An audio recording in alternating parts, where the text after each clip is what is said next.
What's up, Connection? Welcome to the most extreme menage a trois violence you'll ever experience here on the Extreme Three-Way Dance. We're covering the history of ECW wrestling, myself, Jenny, and Matt. And of course, we are here on the North-South Connection. We're bringing you tons of great content each and every day, both audio and video, and also across all of our social media, where myself and Ryan Gray are currently counting down every single WrestleMania match ever, all 402 of them in short format, all 1 minute or less. TikTok, Instagram, Facebook Reels, and YouTube Shorts. So be sure to subscribe. Join in on the countdown, weigh in with your thoughts. Where are we right? Where are we wrong? Or are we mostly right? A little bit wrong. So let us know your thoughts on that. And of course, all of our other shows, including this one that airs both on all podcast apps in audio form and on YouTube in video form as well. We have tons of great shows on both. So get subscribed here in 2024. Spread the love, spread the word. We appreciate you. And I appreciate my co-hosts here as we are into another calendar year of ECW 1999. It is pay-per-view night. We're covering Guilty as Charged. Matt and Jenny, how are you both feeling? And are you ready for some pay-per-view action? I am guilty as charged for partying in 1999. We're all guilty as charged here, I think. Depends on the charges, maybe. Yeah, maybe for being too extreme, perhaps. That sounds like us. Yeah. My brand new shirt. Look at you. Wow. All right. Let's kick things off. Paul Heyman is in the back, and he's in a little booth, and he welcomes us to the show. It looked like I don't want to say like a toll booth. That was kind of weird. It's like a little window. Yeah. Utility closet or something. He's like leaning out of a window. It's like, give us a burger and some fries or something.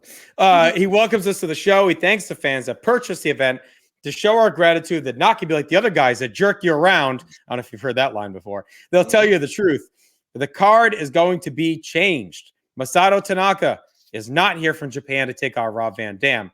Jerry Lynn's fractured pelvis did not heal properly, and he will not give a half-assed performance. They want us to give a Jerry Lynn match when he's at his full strength, and that will happen against Rob Van Dam on March 21st at Living Dangerously. So tonight they're going to shuffle the deck. They'll bring us the best show that they can. He has never believed in a locker room like he does this one. It's hardworking. The best athletes in the world that care the most about ECW. They'll break every rule in the business to give us every dollar's worth, and we'll be guilty as charged. This is pretty good. I mean, look, you got to fire up the troops. You got to lay it out there. They're being honest and open in a business that generally throws the card subject to change, sneakiness out there. So good on them to just be upfront about it. I'm guessing Tanaka's either hurt or, I don't know, just travel issues, whatever the reason is. He's not here. So we do lose that match with RVD. That was looking to be great. We're going to lose our Lynn and Storm as well, which sucks. But it is what it is. They have the talent and the ability to shuffle on the fly. And I liked that they did it this way and that they didn't just try and explain it as they're going. I like that Paul just kind of laid it out up front. I mean, sure, I'll give that to Paul. I mean, look, it's hard when Paul talks to you in the camera for you not to be like in love with him and like believe everything that he says. So it's fine. It's totally fine. I mean, I was looking forward to that fucking RVD match. So that's sort of annoying. And also Jerry Lynn. So, I appreciate it, but also it's sort of a bitter pill to swallow. And also a crushed pelvis sounds like a very sexy injury. Probably not if you have it, because that sounds like it sucks if you have one of those. But it sounds sexy the way you got it. I see. Mm-hmm. As opposed to the, car crash that he probably actually got it in, but or somebody landed on him wrong in the ring. But anyway, it sounds like a sex injury is what I'm saying. I see. Well, he is hurt and he is out. Matt, any quick thoughts on the Heyman thing before you? Yeah, I mean, it's a huge bummer that those matches aren't going to happen. But like you, I appreciate that they could have easily just done an angle or something on the pay-per-view and, done it that way. But I like that they're just telling us, hey, they're not here. Deal with it, basically. So I probably would have been mad if they tried to do it during the show. I don't know. Yeah. No, yeah. I mean, if they tried to explain it on the fly with Joey, he's not here. Sorry. Here's just doing it right out of the gate and set the tone, I think was the way to do better. Yeah. Especially because you're paid, you know what I mean? Like, right. So it's different if it had been just TV or an arena show or whatever, but like, they have a ton of people paying for the pay-per-view. Mhm. I think you have to be upfront about it and just lay it out. So they do, and we do. We get our opening animation. We then head to the ring for our opening match.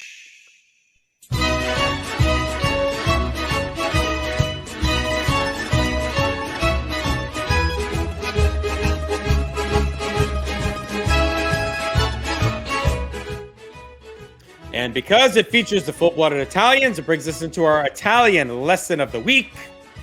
And tonight's word is finito. We know what the word finito means. She said sadly. Hmm. It means the end. It means it's over. It means final, Mhm. finished, finite. Because this is going to be our last Italian lesson of the week. Look, I'm just out of shit to teach. But also the FBI is going to be going through some changes. It's going to be different. We're running the Italian lesson of the week for a lot of years here on the Extreme Three-Way Dance. We've learned some really great words. We simply can't learn any more Italian. That's it. That's it. I think I taught you the entire vocabulary and history, everything. So I'll be on the next flight to Italy to yeah.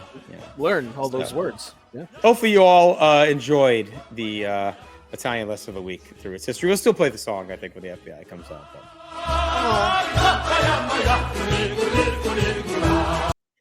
Fangul. All right, let's head to the ring. Our opening match is the FBI taking on Danny Doring and Roadkill, our usual heaters.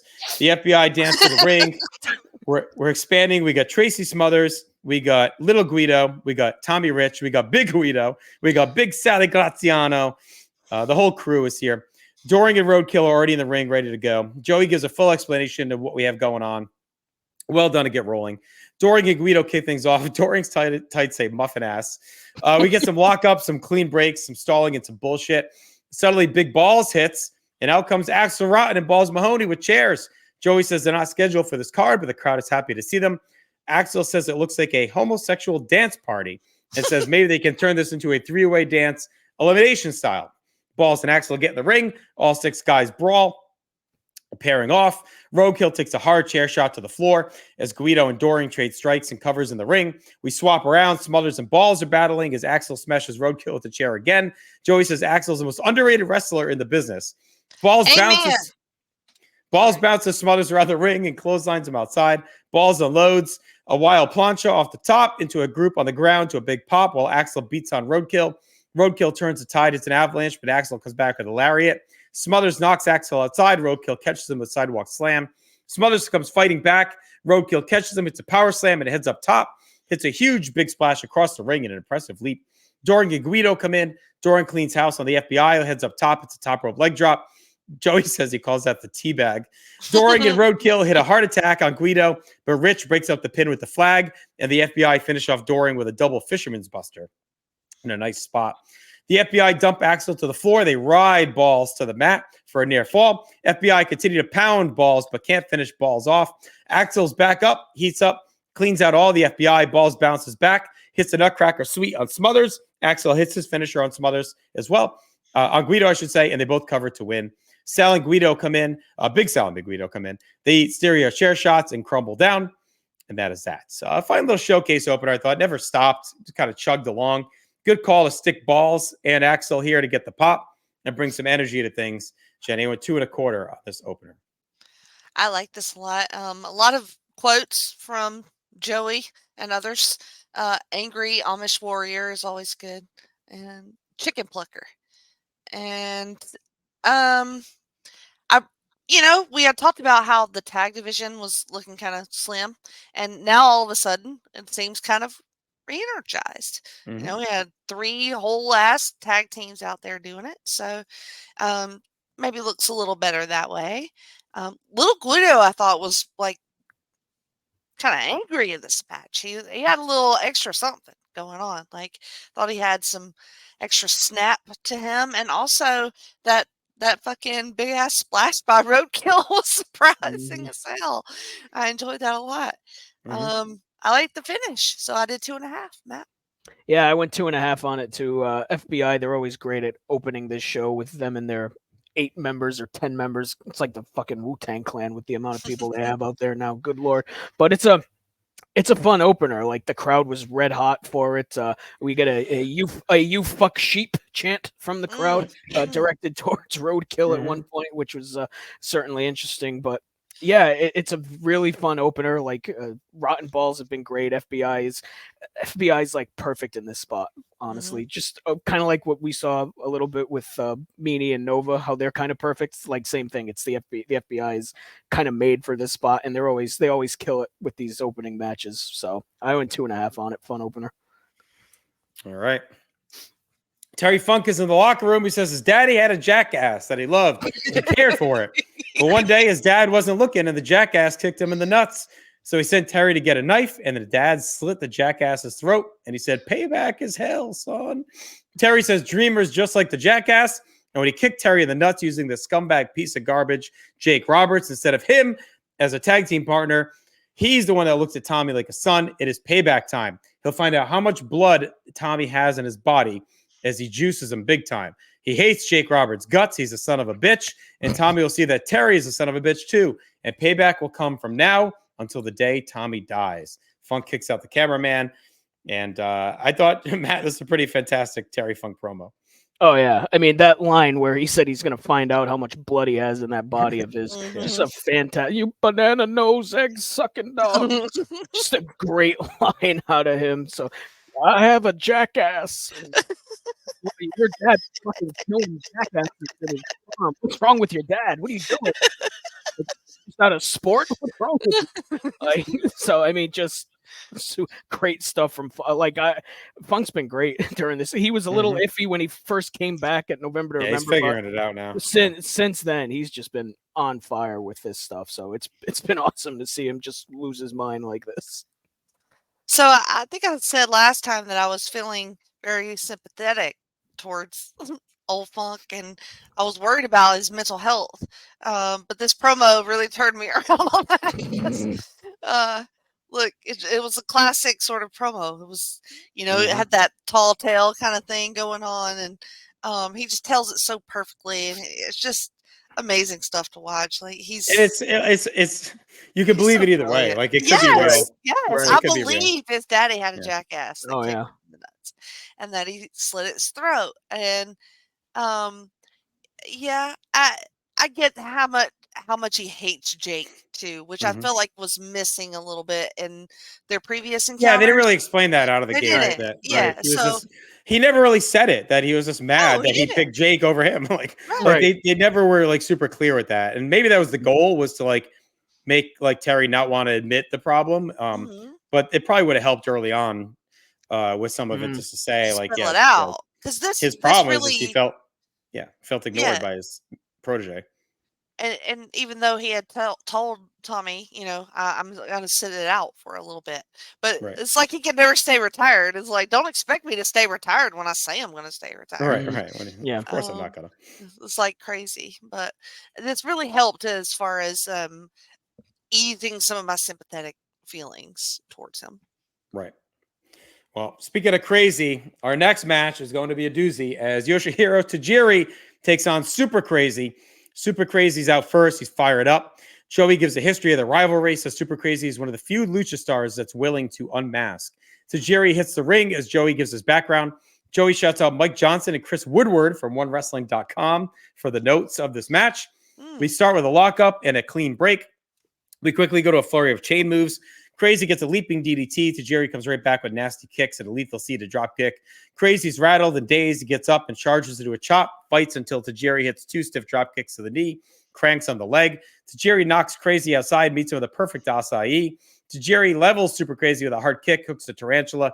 Super Crazy comes back with a springboard drop kick to send Tajiri outside. Flies into him with a somersault plancha at an insane velocity. Crazy slams Tajiri, has a nice moonsault off the railing. Back inside, Crazy twists into a surfboard, yanks him back into a dragon sleeper in a very nasty submission spot. Crazy stomps away. Tajiri comes back with an arm drag and a drop kick to the knee. Crazy bails out. Tajiri meets him with a crossbody off the top. Back inside, Crazy gets 2 at a lob body straw. Tajiri counters into one of his own for 2. Super Crazy slaps and chops and hits a moonsault for 2, then knocks Tajiri outside, meets him with a tope con hilo. Back inside, Crazy gets 2 on a missile drop kick, hits a tornado DDT, clotheslines Tajiri down, hits an inverted tornado DDT for 2. Tajiri counters a power bomb into a DDT. Crazy misses a corkscrew press, eats a hard seated drop kick. Tajiri heads up top, hits a sunset flip power bomb for 2. Crazy comes back with a Rana for 2, a Tiger Bomb for 2. Tajiri counters another Tiger Bomb, hits his own into a rolling leg split. They both fight up and trade strikes. Tajiri then twists into a dragon suplex into a bridge to pick up the win. Joey confirms that both guys have signed ECW contracts and will be on future pay-per-view events. A wild match. The speed of Crazy, stiffness of Tajiri are both elite. They mesh so well. Both guys are fantastic. Massive additions to the roster. They have the charisma and work rate. Great spotlight match, especially down the stretch with the near falls. I went 3 3/4, Jenny. Tremendous first outing for these two guys together. I did the 4 stars. Yeah, it's I right couldn't there. hold back on it. It was so great. And I feel like this is Tajiri is the kind of wrestler where I feel like my vocabulary for him is inadequate. Does that make sense? Like, if we're going to be talking about him for another, year or so on this, I don't know how many times I can say he's just fucking awesome. Like, I feel like I've already said it a billion times and he's just kind of debuted, but he really just has had that impact on me as a wrestler in the ECW right now. Like, like I said, there's something about his face. The strikes are so impactful. The kicks are so sharp. Like, he's just like on this weird other level that, like, I'm ready for the RVD match already, if that makes sense. Like, I'm ready to move him right up the card because I want to see him with everybody. Mm-hmm. Great match. 4 stars, Maddie.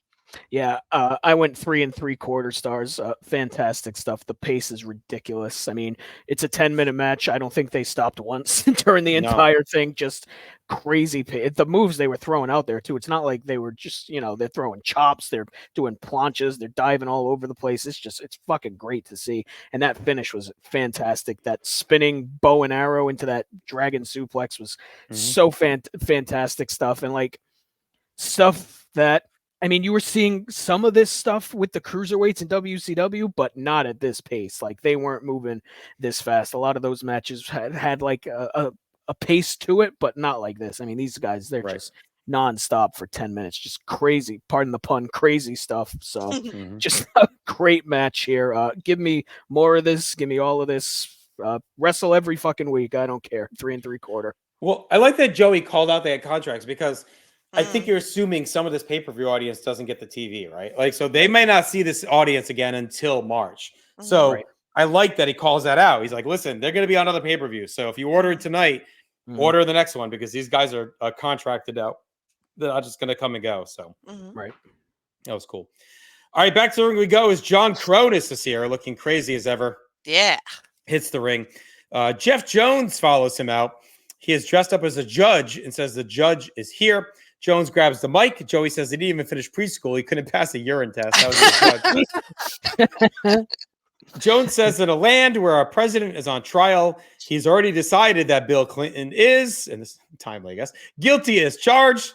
In a land where O.J. Simpson runs free, he is guilty as charged. And tonight, John Cronus is in his courtroom to face charges that last week in Lebanon, Pennsylvania, Cronus hit him with a 450 splash. Jones says he is the judge and jury, and for the crime of assault, Cronus is guilty as charged. And now that he's been sentenced, he will face Jones's executioner, a man that is psycho, that will hand out vicious justice. Cronus says nobody's crazy enough to play with him, and Jones says he is the man.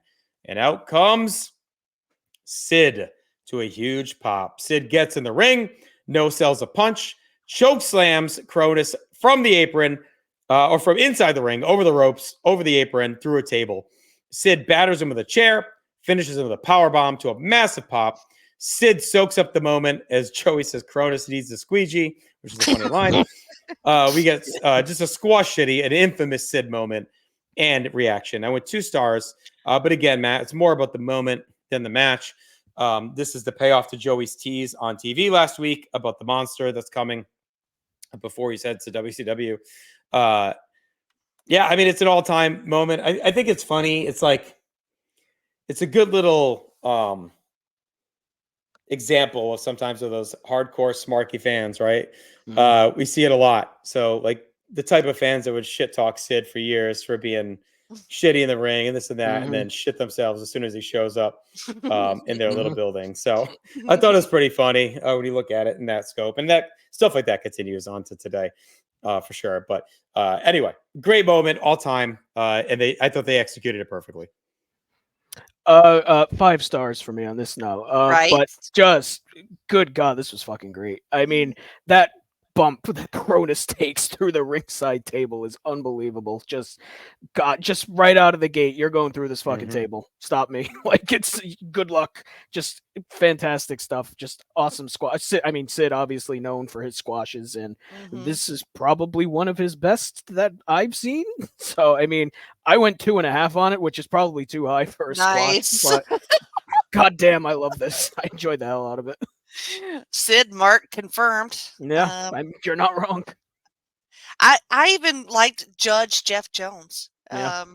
I thought he did all right. He, you put your vicious in there and your psychos in there, and you kind of build it up. He did a good job, and the Pop when he hit that thing, boy, it was something else. And I love Cronus in this spot too for the squash. I think that's. Yeah, it's a good choice. It's kind of perfect for me. Like, I really like it. So I did 2 stars. Yeah, I mean, he's like a badass enough to make it look good, but also doesn't matter if he gets the shit kicked out of him. It's like, who cares? All right, so we'll see if Sid is back or if it's a one-timer. We get a video package for our main event, Taz and Shane Douglas. Joey's in the nest. He says the specter Sabu hangs over the show. Excuse me, in the main event. And he sends us to the ring for the Dudley Boys, who are not scheduled in action. The Dudleys come out with Joel Gertner and Sign Guy. Bubba rants on the way down, stalking to the ring to booze. Devon introduces Gertner, who runs through his full shtick, works in some Disney references, including banging Daisy Duck. He gives some wild intros to the whole crew. It's really impressive by Gertner to nail all of this with no ring cards or anything. Bubba says they have no match. They're not supposed to be on the pay-per-view, and the fans don't deserve them. But any man in the crowd or back who wants to fight Dudleyville style, come on out. Natural Born Killers hits. Out comes New Jack with a bucket of toys. Joey says, you don't ever issue an open challenge in ECW. New Jack points to the curtain, and behind him is Spike Dudley dressed as a gangsta with more weapons to set up our match, which is going to be New Jack and Spike Dudley versus the Dudleys. But any quick thoughts on the Dudleys promo before we get going here? Matt, did you write down any of these quotes? Did I write down any of his quotes? I knew you did. My God. I need to hear them. Let's see. First of all, Gertner's crotch is the happiest place on earth. He makes Minnie Mouse's panties wet. Last night, he helped Daisy Duck fulfill her dream as she took one for the team, and I made her squeal and scream as I filled her full of cream. The bacon in her eggs, the man for whom she begs, and the man between her legs. His name is Joel. I shoot out a full condom filler, and it tastes like vanilla. Gertner. That's the most ridiculous amount of words put together that I've ever heard. It's a thing. What an insane human being. Yeah. I mean, I was on the floor. Like, shit was iconic. And he sells it. Like, he's so fucking good at it, too. Yep. Like, all the confidence just comes out. And then having it memorized to me is like insane. He doesn't miss a beat. It was stunning. Yeah. I think it's the best intro I've ever seen him do. Like, and I've seen a fucking shit ton of them. Yeah, but like this one had me just rolling. All right, things get ugly right away. The weapons are flying. The Dudley's skulls are being crushed. Dick gets slapped around, shoved outside as Jack and Spike punish Bubba and Devon. Natural Born Killer is still blaring. Devon and New Jack head outside. Spike works over Bubba in the ring with a Rana, her right hand. Spike is mauling his brother. New Jack scraps with Devon outside. Bubba turns the Tide with a wicked cookie sheet to the face in a nasty spot. The Tide fully turns as Bubba beats on Spike with abandon. Press slams him into the front row. Devon takes over on New Jack. Spike's dead body is crowd surfed around till Bubba beats him at the ramp and drags him back. Bubba slams Spike over the railing and into the crowd again. Devon and New Jack are beating each other senseless. Spike crawls back and claws at Bubba's face on the ramp as New Jack chokes out Devon with a cord. Spike heads back in the ring, resets when New Jack hands him a guitar. Spike has a ukulele. The Dudleys come in with chairs, but they whiff. Spike and New Jack level Dick with the guitars. He goes stiff to limp very quickly after that. Dudleys come back with chairs. They bash Spike and New Jack. New Jack gets chucked to the ramp. Bubba mauls Spike with a super Bubba bomb and sits in a trance. New Jack regroups. He beats on Devon on the ramp. He meets Bubba and smacks him with a pan. Devon hits Bubba by accident. They recover, hit New Jack with the 3D on the ramp. In the ring, Spike gets an acid drop on Dick and Devon and Bubba. Spike goes low on Dick, but Dick blocks a second acid drop. He throws Spike down, eats a 3D, and the Dudleys win the match. They beat out Spike and New Jack with weapons after the match while Devon is preaching. Bubba proclaims that New Jack and Spike are dead.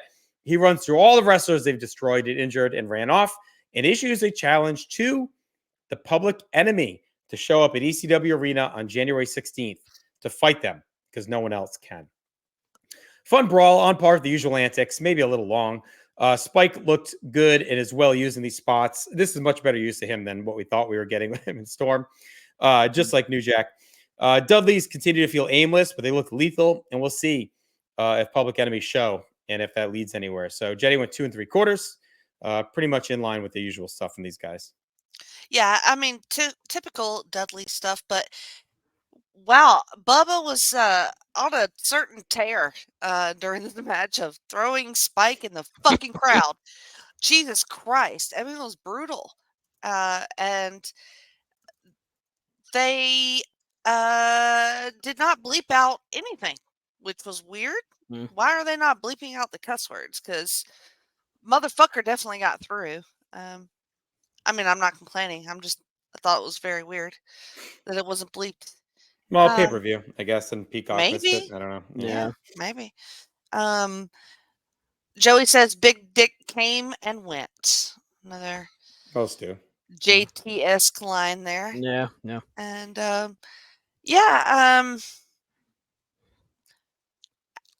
debate whether this is a better use of Spike, but I did 2.5 stars.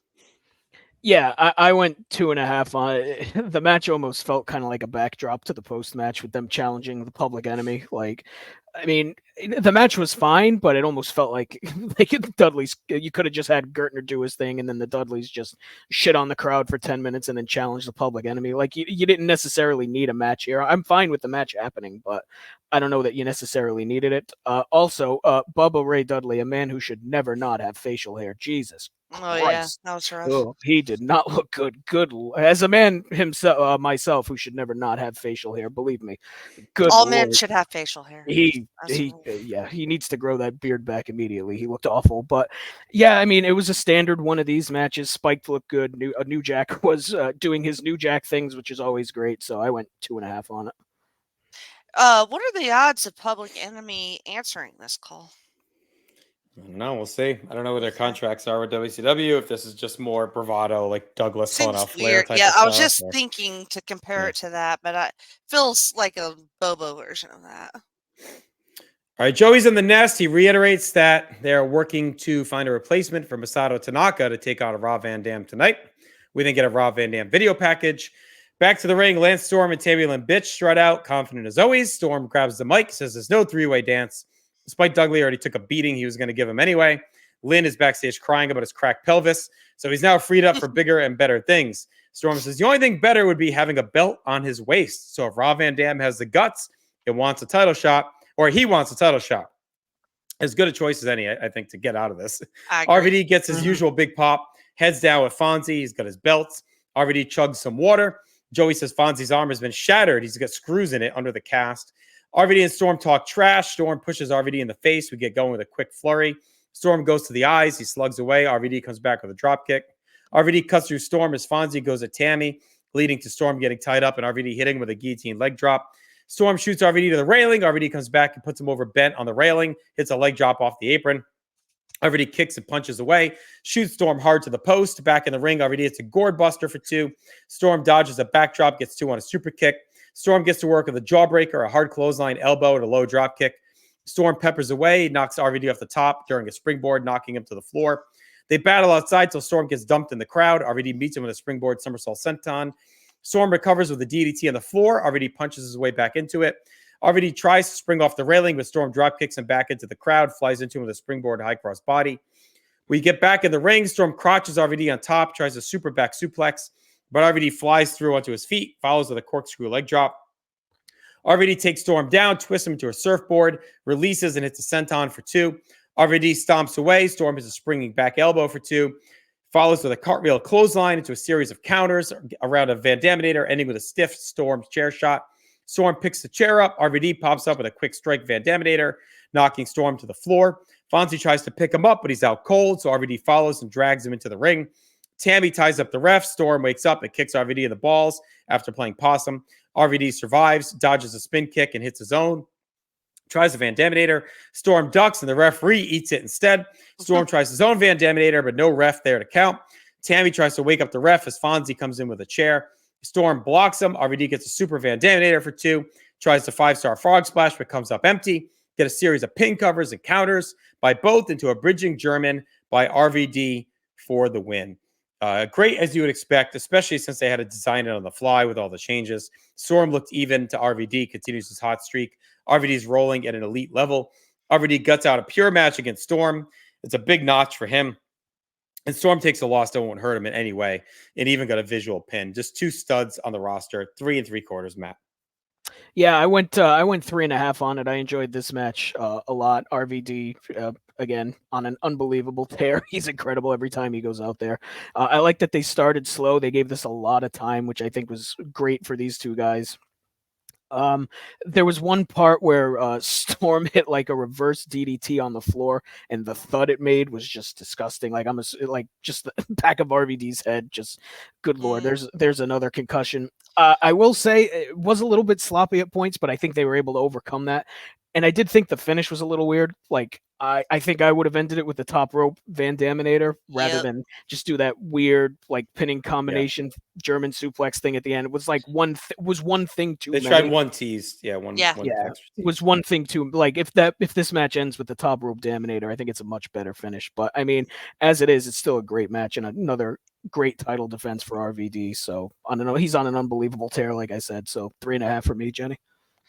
Yeah, I had that same note. Like, why are we doing the suplex at the end? I like that. I mean, I like that move, but no. I mean, you need the Van Daminator, especially at the end of this match because it was so gutsy by them both. I thought Storm looked great. I thought Tammy Lynn looked really good.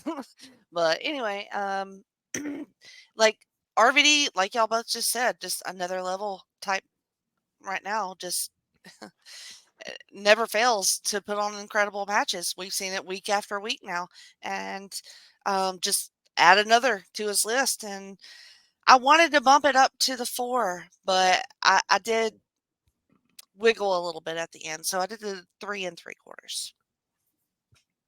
All right, great match, and they definitely made up for the change-ups for sure. I agree. Yeah, I'm okay with it. Yep. All right, we got a video package for our next match, and that is Tommy Dreamer versus Just Incredible in a Stairway for Hell match. The war has raged on, very personal for a while. We have a good stip in place. Credible's out with Nicole Bass, Jason, and his new boo, Jasmine, is all decked out in leather. Quite the gang. Dreamer stalks out solo. Joey reviews the rules, says this will get ugly quick. We start some strikes from both, then a big low blow by Tommy, followed by a spine buster and a cactus clothesline. Credible recovers outside, shoots Tommy to the railing, eats a boot on a charge. Tommy hot shots Credible on the railing. We head back inside. Credible blocks a chair shot, hits a slop drop on the chair. Credible shoots Tommy on the ramp. Drop toe holds Tommy into the open chair. Nicole Bass lands a cheap shot, barks at Tommy in a funny bit. Credible's crew is running hot with the arrogance here. Credible slugs away back in the ring, but Tommy hits a Russian leg sweep, spikes Credible to the chair, catches Credible on a float over, hits a Dreamer driver, goes to get the ladder. He smacks Credible and Jason with it. Credible ends up in the crowd. Tommy uses the ladder as a bridge, smacks Credible with a cookie sheet from a fan and high fives him. Credible recovers with a baseball slide, but Tommy bounces up and drops Credible on the ladder. We get a smattering of chants for funk as we head to the ring. Tommy uses the ladder to pummel Credible. Tommy misses an elbow drop. He bangs into the ladder. Credible puts Tommy's arm between the ladder legs and smashes it with a chair. Tommy reverses a whip. He shoots Credible hard to the ladder, flies over the top to the floor. Tommy's elbows in rough shape as Credible tries to superplex. Tommy counters and throws him down. Jason comes in. Tommy throws him down hard. Jasmine is in, goes low on Tommy and suplexes him. Tommy pops up, grabs her hair, and loads a DDT, but Jason saves. Credible stomps at Tommy, but misses a sliding kick and bangs into the post. Bass tries to help, but ends up yanking Credible into the post harder. Tommy hits a Spicoli driver. Joey says it's a tribute to Louis. Tommy seesaws the ladder into Credible, sets up the ladder and scales, but Credible yanks him to the mat. Credible gets sets up a chair across the top turnbuckle, leans the ladder against the ropes, puts Tommy on it, flips him through the table in a very unique spot. Tommy wills himself back inside. He shoots Credible to the ladder. Credible counters a DDT by showing Tommy to the ladder. Credible hits a swinging DDT, puts Tommy's head between the rungs, and runs the ladder into the post at a very nasty-looking spot. Credible sets up the ladder. Tommy comes in with a second one, sets up next to it. They both climb and slug away until the bloody Tommy takes Credible down with a diamond cutter. Joey says, "Good God." And that is a page out of someone's book. Tommy climbs the ladder, grabs a cane to a pop, and then leaps off the ladder into a DDT. Tommy ties Credible on the ropes. Out comes Terry Funk, smashes Tommy with a trash can. Credible canes Tommy, hits That's Incredible on the ladder, and wins the match. Funk beats Tommy to pieces with the trash can afterward. This was very good. I thought it was unique. It had some creative ladder spots, a complete disregard for health. Fitting for the rage and anger of this feud, but also works at a meta level with Credible's click ties, his ladder match exploits of that group. A good finish, too, with Funk costing Tommy. Credible wins cheap. Tommy refuses to fight back, leading to the loss. So we'll see where things go from here. Pretty good showing, though, Jenny, with 3.5 stars. I thought this exceeded expectations from an in-ring standpoint. I mean, I would agree. Largely thanks to the ladder work, because I thought they used the ladder really fucking well in this match. Some cool stuff I've never seen before, and they kept incorporating it into the match, which I think is funny. Like a Stairway to Hell match sounds kind of counterproductive. I don't know. Anyway, so interesting step nonetheless, and Nicole Bass was definitely mouthy on the ringside. Yeah, she was in her bag tonight. Yeah, she was really on one. And like, I thought it added a lot to the match, which I tend to like her more than I suppose most people do. But and then just some of the spots were just so gross looking, especially putting his foot in the ladder. And then the That's Incredible on the ladder to finish the match. So 3.5, Maddie. I'm with you guys. I went 3.5 on this. Another really fun match here, a fun garbage brawl. The ladder stuff, like you guys said, was really great. Just Credible again, showing out in a big spot. This is closer to what the match I think they should have had at like a November to Remember rather than the tag match. Like this is more in line with what I would think should have happened there. So, but I'm glad we at least got it. So yeah, I mean, just the spots were great. The ladder work was great. Presumably this feud's going to continue given the Terry Funk stuff. So I'm curious to see where it goes next, given that Credible's beaten Dreamer again. So, but yeah, another fun match and a big spot for Credible. So I went 3.5 on it, like you guys. I liked that Funk wasn't sort of around the whole time. Yeah, like he just kind of came in at the end and just smashed his fucking head with that trash can. Like it was perfectly done. He didn't need to be like out there screaming, doing stuff like that. So I'm glad they tended away from that. Steven Prazak is outside Taz's locker room. He's been waiting for hours, and Taz finally agreed. What a Prazak says it's Taz's first title shot. Prazak asks, "Tonight is the night." Taz mocks him and berates his shitty question, says it's just another match, and Douglas is just another victim. Taz shoves Prazak away and says he'll be the new ECW champion. Shane Douglas and Francine are backstage. Shane shits on Sid, says he came to the wrong place. The task to win the world title is easier up north or down south. Shane rants about Taz and their history since day one.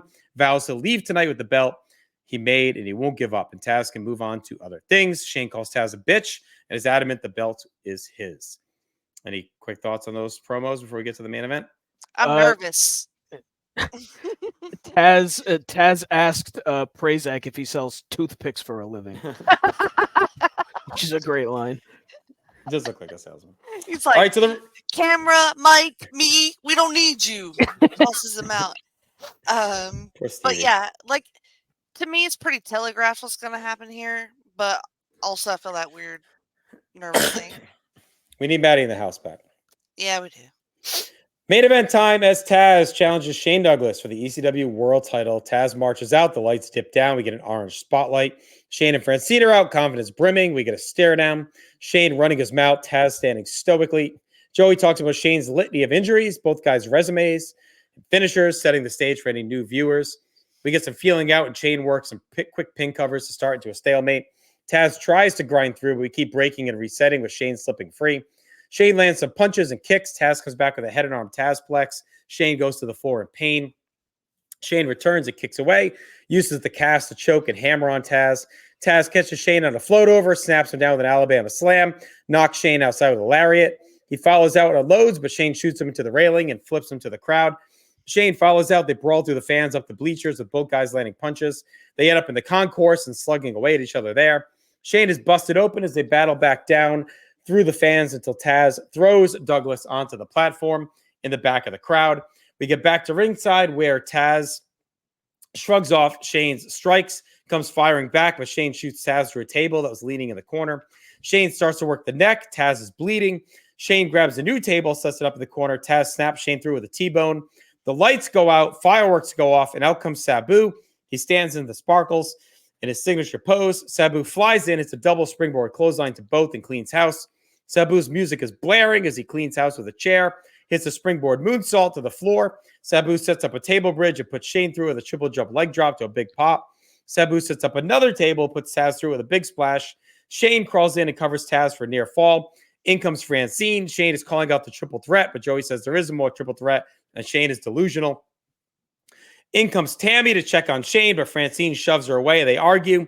Chris Candido comes in to break it up. He turns on Shane and slugs him down, and Taz finishes the match with a T-bone and Taz mission as Shane looks on in disbelief with the triple threat ending along with his world title reign.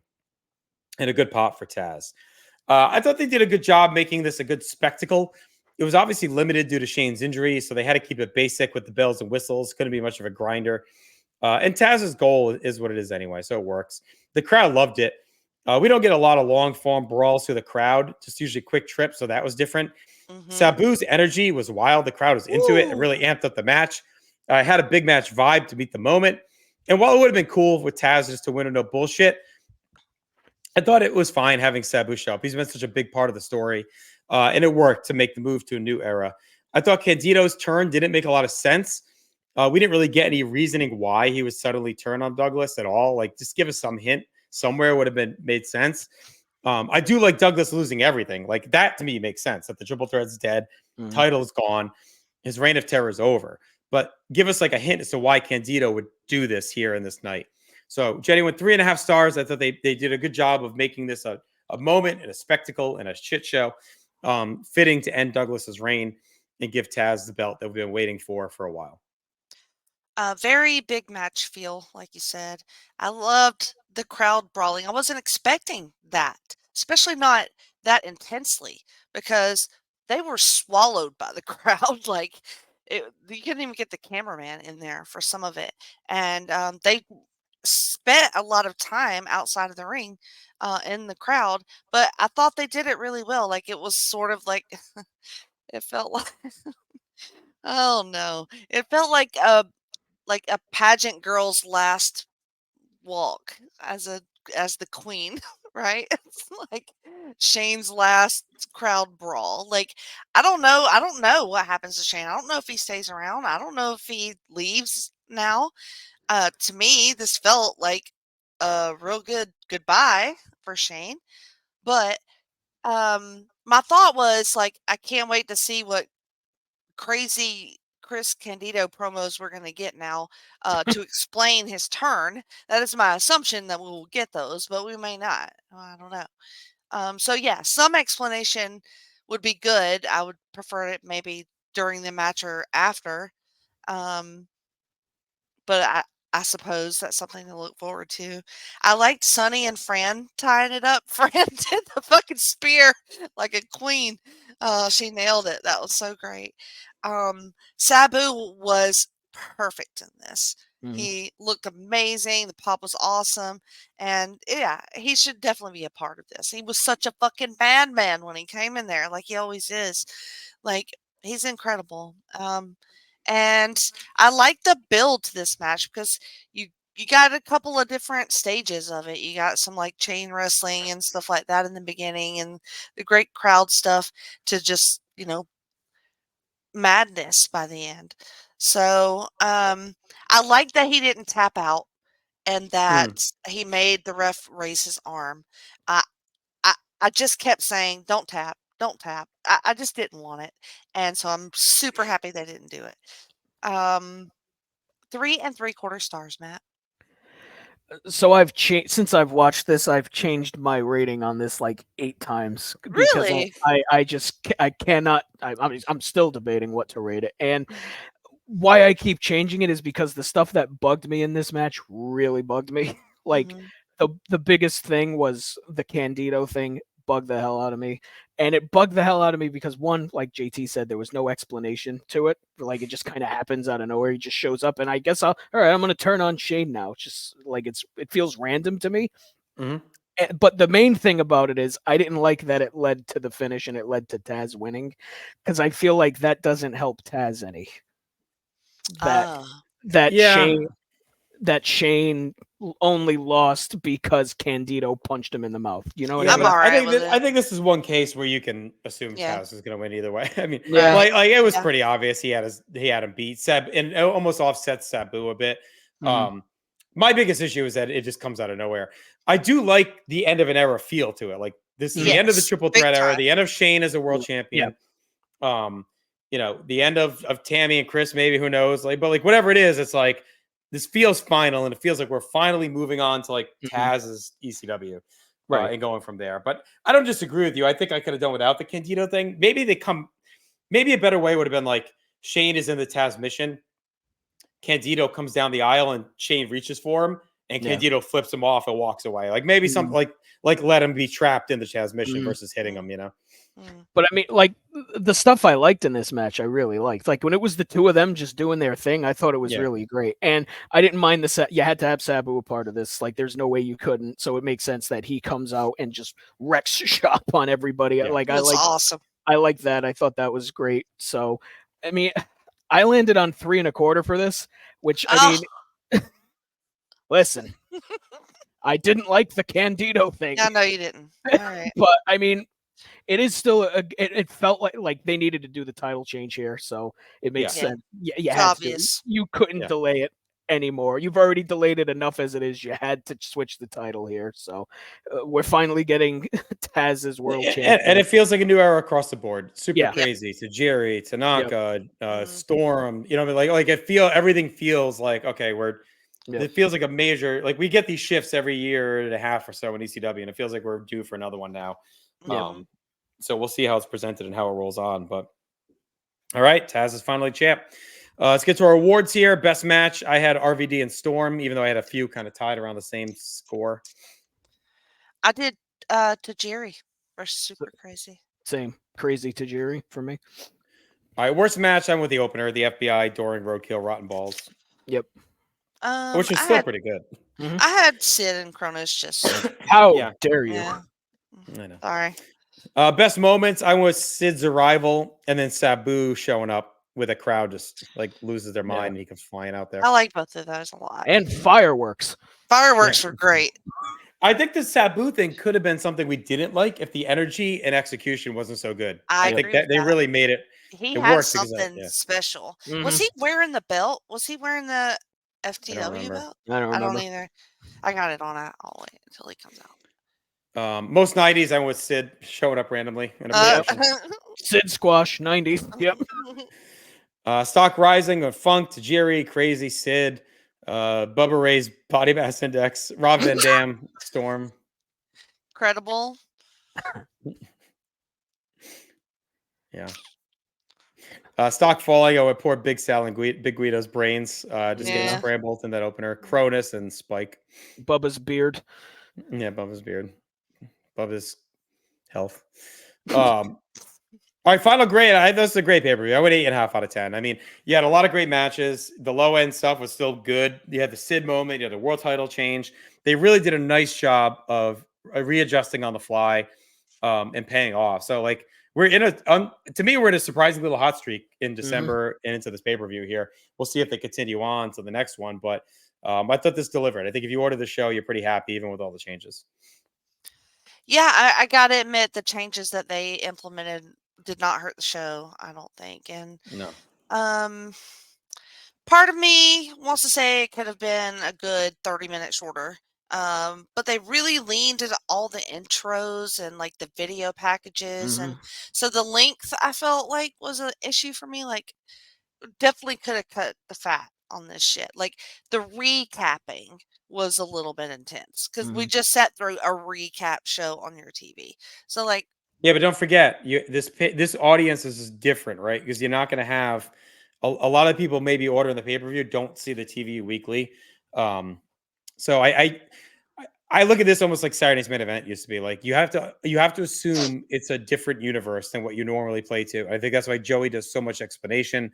That's why he's like, they recaps the feud every match. Like, I think they're just assuming that there's a ton of new eyes on this product, and they have to take the opportunity to welcome them in new every time. So I think it's just different than a standard TV situation. Yeah, that's a good point. I did the 8 out of 10. Yeah, I went 8 out of 10 too. It's a huge bounce back from November to Remember. In a perfect world, this is probably what November to Remember would have looked like, but they had to delay everything a couple of months due to, injuries and whatnot. So yeah, it's everything on this show felt like a big deal, save for maybe the opener, but there was the opener. So I mean, yeah, 8 out of 10. I'd have to look back at grades. I mean, it might be the best pay-per-view they've done. It's up there with Heat Wave. Yeah, I think Heat Wave. This high. and Heat Wave are close. So they're on a hot. 3 out of the last 4 or so have been really good. All right, so that'll do. We'll be back in 2 weeks' time. We'll cover the next 4 weeks of television, taking us to the end of January. We'll see how Taz's title reign goes and how they rebound from here and how they set up the next pay-per-view. Living Dangerously in March. So lots to cover. Be sure to check out everything at North South Connection. Subscribe to our social media, YouTube, and all podcast applications. Stay extreme. We'll talk to you in a couple weeks. Thanks for watching and listening.